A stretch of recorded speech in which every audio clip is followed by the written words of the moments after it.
السلام علیکم، بسم اللہ الرحمن الرحیم۔ شہادت امام علی مقام علیہ السلام۔ ساعت آہو بقا و بے قراری آ گئی، سید مظلوم کی ران میں سواری آ گئی۔ ساتھ والے بائی بیٹے ہو چکے ہیں جب شہید، اب امام بے کس و تنہا کی بھاری آ گئی۔ کربلا میں آپ کے تمام عزیز و اقارب محب و جان سار جام شہادت نوش کر چکے ہیں۔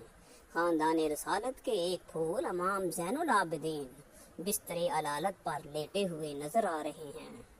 امام علی مقام نے خود میدان جنگ جانے کی تیاری فرمائی، مصری قبا زیب تن فرمائی اور امامہ سر پر باندھا، پھر ذوالفقار حیدری کو دستے اقدس میں لیا، پھر سیدہ زینب سے فرمایا، اے میری پیاری بہن، تو مدینہ منورہ کی پرکیف گلیوں سے لے کر مکہ معظمہ کے حسین بازاروں تک اور پھر مکہ معظمہ سے کربلا کے تپتے ہوئے ریگستانوں تک تم نے اپنے بھائی کا ساتھ دیا ہے۔ تیری اس وفاداری پر تمام جہان کی عورتیں فخر محسوس کرتی رہیں گی۔ پیاری بہن، اب میرے امتحان کا وقت ختم ہونے والا ہے اور تیرا امتحان شروع ہونے والا ہے۔ تو نے میرے جوان علی اکبر کو قربان ہوتے دیکھا، علی اصغر کو تیر کھاتے دیکھا، قاسم کی جوانی لٹتی دیکھی، عباس کے بازو کٹتے دیکھے، اپنی گود خالی ہوتی دیکھی، اپنے جگر کے ٹکڑوں کو ٹکڑے ٹکڑے کر دیکھا۔ تو نے کربلا کا خونی منظر دیکھا مگر صابرہ اور شاکر رہی۔ اے بہن، جب تم اپنے بھائی کا سار تن سے جدا ہوتے دیکھا تو صبر کا دامن ہاتھ سے نہ چھوڑنا۔ مجھے معلوم ہے کہ اس تپتے ہوئے ریگستان میں قافلے کے ساتھ پیدل چلنا پڑے گا، پھر تمہیں قید و بند کی صعوبتیں برداشت کرنا ہوں گی، پاؤں میں بیڑیاں اور ہاتھوں میں زنجیریں پہنائی جائیں گی، مگر اے بہن، تم صابروں کی اولاد ہو، صابروں کی ماں ہو اور صابر کی بہن ہو، لہذا صبر کرنا۔ میں اپنے بچی سکینہ کو تمہارے سپرد کرتا ہوں، اسے رونے اور احساس یتیمی نہ ہونے دینا۔ پھر جب میرے نانا کے مدینے میں جاؤ تو نانا جان کے دربارے گوہر بار میں میرا سلام عرض کرنا۔ پھر امام علی مقام اپنے بیمار بیٹے امام زین العابدین کے پاس تشریف لے گئے۔ کیا دیکھتے ہیں، حضرت زین العابدین بھی میدان کربلا میں سر کٹانے کے لیے بستر علالت سے اٹھنے کی کوشش کرتے ہیں، مگر بیماری کی وجہ سے اٹھنے کی طاقت نہیں رہی، جس میں اتھر نڈال ہو چکا ہے۔ آپ نے فرمایا، بیٹا سجاد، تم بیمار ہو، آرام کرو، تمہارا میدان میں جانے کا وقت نہیں۔ تم اگر میدان میں جاؤ گے تو ان پردہ نشینوں کا پہرا کون دے گا؟ قافلہ مدینہ منورہ میں کون لے جائے گا؟ بیٹا، تم سے حسینی سیدوں کا سلسلہ نسب چلے گا۔ راہ خدا میں جو بھی مصیبت آ جائے برداشت کرنا اور صبر و رضا کا دامن نہ چھوڑنا، اور میرے نانا جان کی شریعت مطہرہ پر کاربند رہنا۔ جب مدینہ منورہ میں پہنچو، میرے نانا جان اور میری امی جان کی خدمت میں میرا سلام عرض کرنا، اور میری نور نظر لخت جگر پیاری بیٹی سورہ کو میری طرف سے دست شفقت اور پیار دینا۔ پھر امام علی مقام نے اپنی دستار مبارک جناب سجاد کے سر اقدس پر باندھی اور پھر اس پیکر صبر و رضا بیمار کربلا کو بستر علالت پر لٹا دیا۔ پھر میدان جنگ کی طرف روانگی کا وقت آ گیا تو اس دردناک منظر نے پردہ نشینوں کے دل کو لرزا کے رکھ دیا۔ آپ کی پیاری بچی حضرت سکینہ آپ سے لپٹ گئی اور روتے روتے عرض کیا، بابا جان، آپ وہاں جا رہے ہیں جہاں سے کوئی زندہ واپس نہیں آیا۔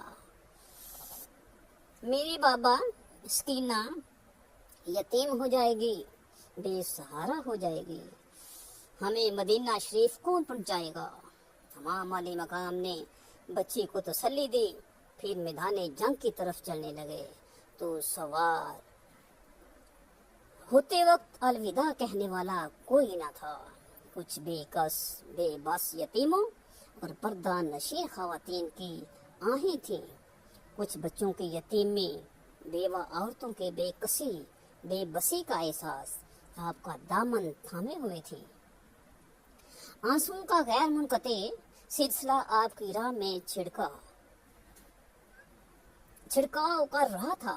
چلتے وقت تمام علی مقام کی آنکھیں اس خیال سے پرنم ہو گئیں، جدوں معراج نبی نو ہو یا جبرائیل برحق تھمایا، جدوں علی وال خیبر چلے نبی پاک آپ چڑھایا، کوئی نہیں رہ گیا دا کاں پکڑن والا، جدوں وار حسین دا آیا۔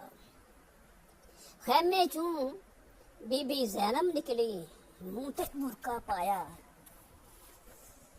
تھم رکاب گھوڑے دی، آکھے لے چڑھ امبڑی دیا جایا۔ امام علی مقام نے اہل خیمہ کو الوداع کہا اور میدان کا ارزار کی طرف چل پڑے۔ مظلوم کربلا سید الشہداء نے میدان کرب کو چاروں طرف دیکھا، ہر طرف دشمن تلواروں لیے کھڑے تھے۔ آپ نے اتمام حجت کے لیے فرمایا، اے کوفہ والو، میں اسی رسول مقبول صلی اللہ علیہ وسلم کا نواسا ہوں جس کا تم کلمہ پڑھتے ہو، اور امام الانبیاء شہنشاہ ہاردو سرا صلی اللہ علیہ وآلہ وسلم کا ارشاد گرامی ہے کہ حسن اور حسین میرے دونوں نواسے اہل بہشت کے سردار ہیں۔ تم میں سے کون ہے جو اس فرمان مصطفیٰ سے انکار کر سکے؟ بے غیرت انسانوں، حیا کرو، روز قیامت میرے خون ناحق کا مالک الملک کے سامنے کیا جواب دو گے؟ اپنے نبی کریم علیہ الصلوۃ والسلام کا گھر اجاڑنے والوں، اپنے عبرت ناک انجام کو سوچ لو۔ تم لوگوں نے خود قاصد اور خطوط بھیجے اور ہم نے اعتماد کیا اور یہاں چلے آئے، اور تم نے چمن زہرا کی لہلہاتے ہوئے پھولوں کو کاٹا، تم نے میری جان نثاروں اور بچوں کو پیاسا شہید کیا۔ اب بھی وقت ہے، توبہ کر لو اور میرے خون سے اپنے ہاتھوں کو رنگین نہ کرو۔ یزیدیوں نے جواب دیا، آپ یزید کی بیعت قبول کر لیں ورنہ جنگ کے لیے تیار ہو جائیں۔